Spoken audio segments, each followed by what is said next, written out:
in this video we will try to understand the concept of feudalism, okay, and in the next part we will try to see that what are the consequences of feudalism in India.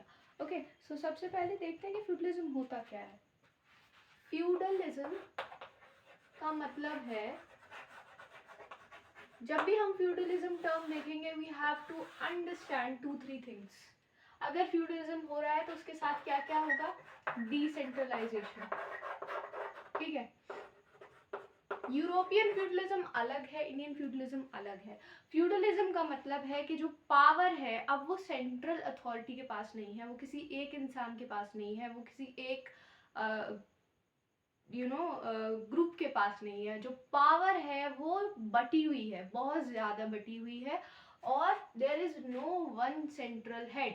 और अगर central head है भी तो वो भी nominal होगा, यानी नाम का हेड होगा, उसे कभी भी लोग रिमूव कर सकते होंगे, उसके अगेंस्ट रिबेलियन हो सकते होंगे, तो उसकी अथॉरिटी बहुत वीक है. ठीक है, डिसेंट्रलाइजेशन होगा.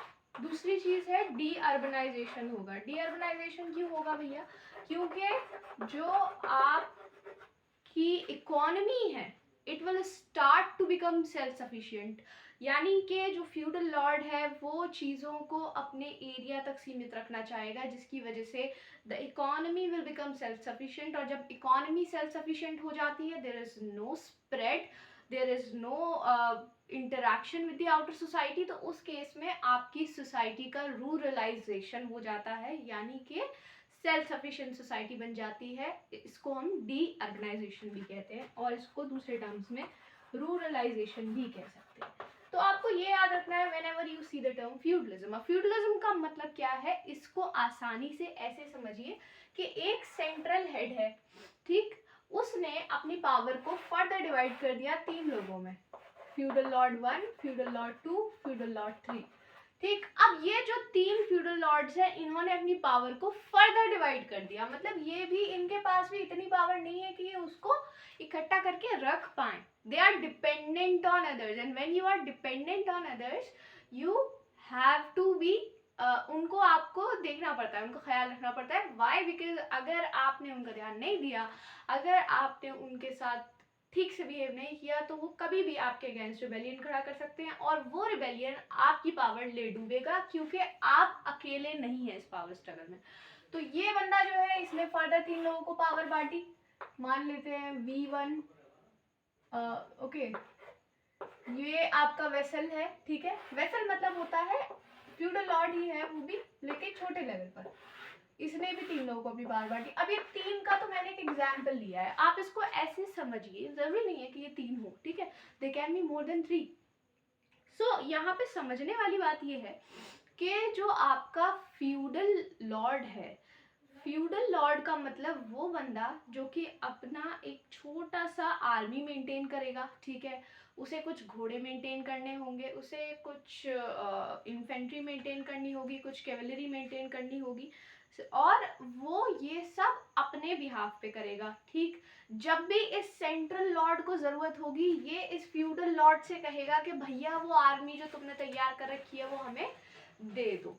ठीक है, इसके अगेंस्ट में ये सेंट्रल लॉर्ड इसको क्या प्रोवाइड करेगा, ये इसको प्रोवाइड करेगा कि भाई आप जो है वो इस एरिया का टैक्स कलेक्ट कीजिए और इसमें से कुछ हिस्सा हमें दे दीजिए.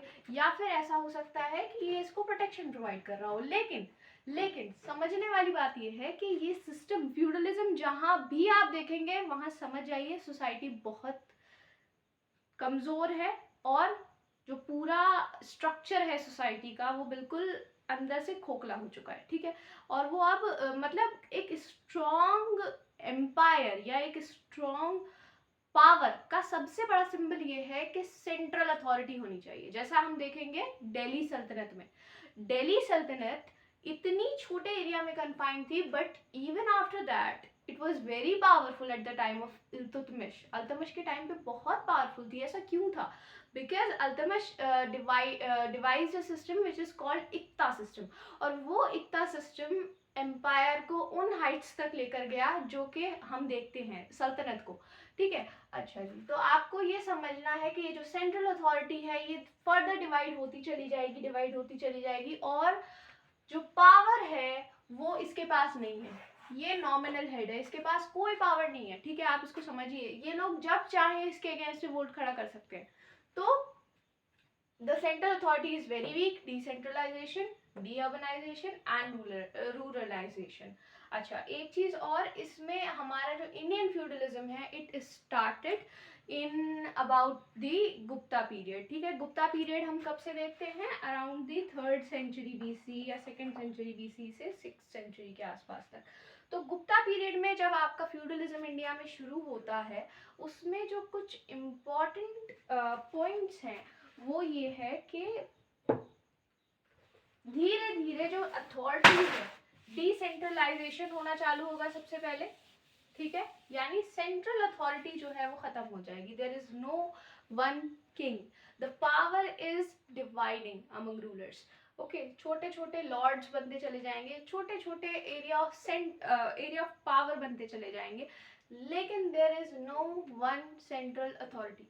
और जब कोई सेंट्रल अथॉरिटी पावरफुल नहीं होती है, हो सकता है सेंट्रल अथॉरिटी हो, बट उसका पावरफुल होना जरूरी है। इनमें से अगर कोई भी रिवोल्ट कर रहा है तो ये इसको रोक सके, इतनी पावर होनी चाहिए। अगर नहीं है तभी हम कहते हैं कि भैया ये फ्यूडलिज्म है, ठीक है। फ्यूडलिज्म इंडिया में क्यों हुआ, इसके कई सारे कारण हैं, ठीक है, डिटेल में हम बाद में बात करेंगे, लेकिन अभी आप एक हल्का सा समझ लीजिए कि इंडिया में फ्यूडलिज्म कैसे शुरू हुआ। देखिए, Kushan period was a period of extreme growth for India, ठीक है, कि हम देख रहे हैं गोल्ड कॉइन्स वर मिंटेड, सोने के सिक्के बहुत ज्यादा मात्रा में कुषाण पीरियड में हमें देखने को मिलते हैं। कनिष्का का जो टाइम पीरियड है वो बहुत इंपॉर्टेंट है। उसके बाद में गुप्ताज आते हैं, तो गुप्ताज उसी चीज को एक तरीके से आगे लेके जा रहे हैं। और वो जो इकोनॉमिक ग्रोथ है, जब वो आगे जा रही है, तो वो इकोनॉमिक ग्रोथ गुप्ताज के टाइम पर जाकर के बहुत मैक्स पे पहुंच जाती है, मैक्सिमम टाइम। हम उसको गोल्डन पीरियड भी बोलते हैं, ठीक है। तो गोल्डन पीरियड भी बोलते हैं इस टाइम पीरियड पर। एक जो इम्पोर्टेंट काम है जो फ्यूडलिज्म को बहुत ज्यादा मोटिवेट कर रहा है, वो ये है कि ये लोग अपने रूल को लेजिटिमाइज करने के लिए, अपने रूल को जायज बनाने के लिए ये करते हैं कि ये लोग लैंड ग्रांट्स देते हैं। लैंड ग्रांट्स क्या होते हैं, जमीन का एक टुकड़ा आपने किसी को दे दिया as donation for building temples, और उसमें जो प्रीस्ट रहेगा, जो पंडित रहेगा, जो ब्राह्मण रहेगा, उसको आप लैंड अलग से देते हो एज हिज सैलरी, ठीक है। तो आप इस चीज को समझ पा रहे हैं, टेम्पल कंस्ट्रक्शन के लिए आप लैंड दे रहे हैं। अब ये वाले जो लैंड ग्रांट्स हैं, जिनको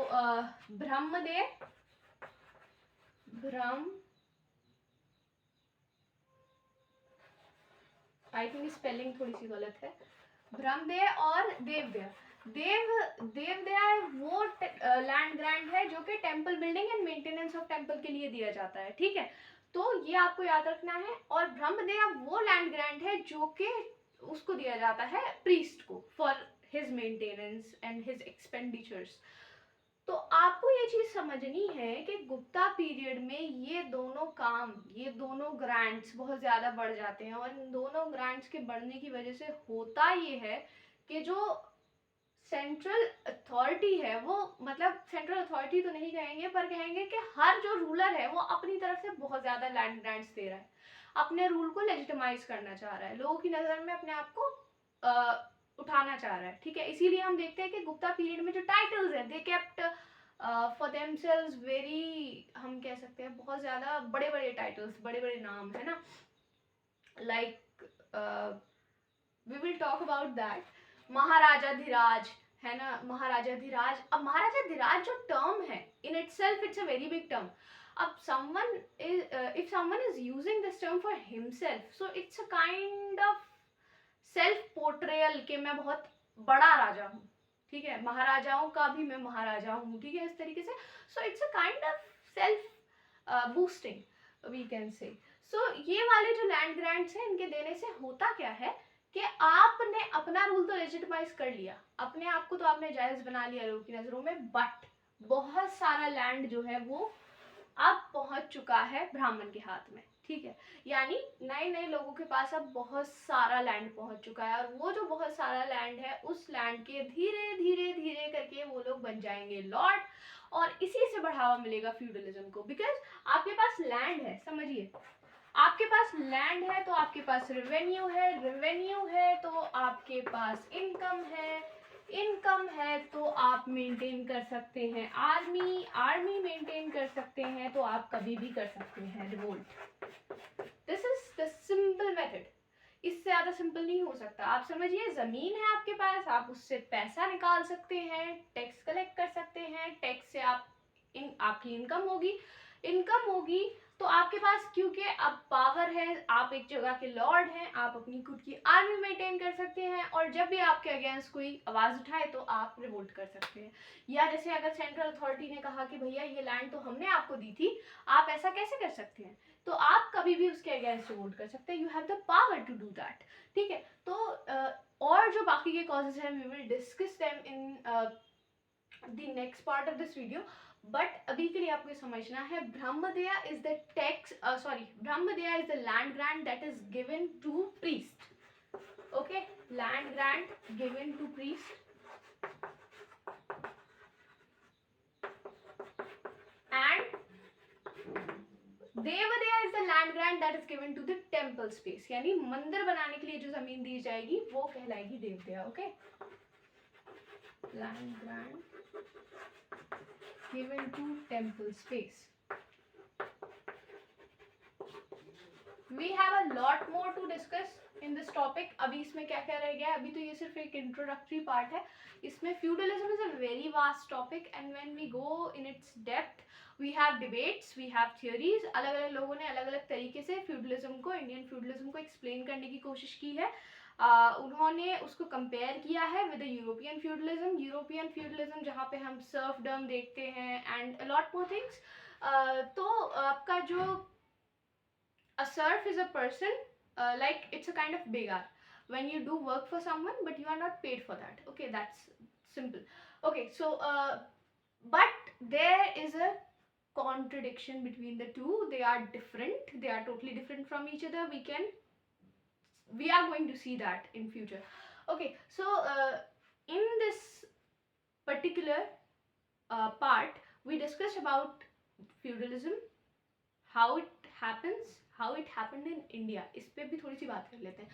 इंडिया में कैसे शुरू हुआ, डिसेंट्रलाइजेशन सबसे पहले शुरू हुआ, ठीक है, पावर जो है, जो सेंट्रल अथॉरिटी है वो कमज़ोर होनी शुरू हुई और उसके बाद जो लोकल लॉर्ड्स हैं वो बड़े होने शुरू हुए, ठीक है। जब भी आप ये देखेंगे, जब भी कोई बड़ी सेंट्रल अथॉरिटी टूटती है, जैसे औरंगजेब की डेथ हुई, तो Aurangzeb was a powerful ruler, है ना, औरंगजेब की डेथ के बाद भी यही चीज़ हमें देखने को मिलेगी कि छोटे छोटे लॉर्ड्स जो हैं वो अब मतलब सर उठाना शुरू कर देते हैं।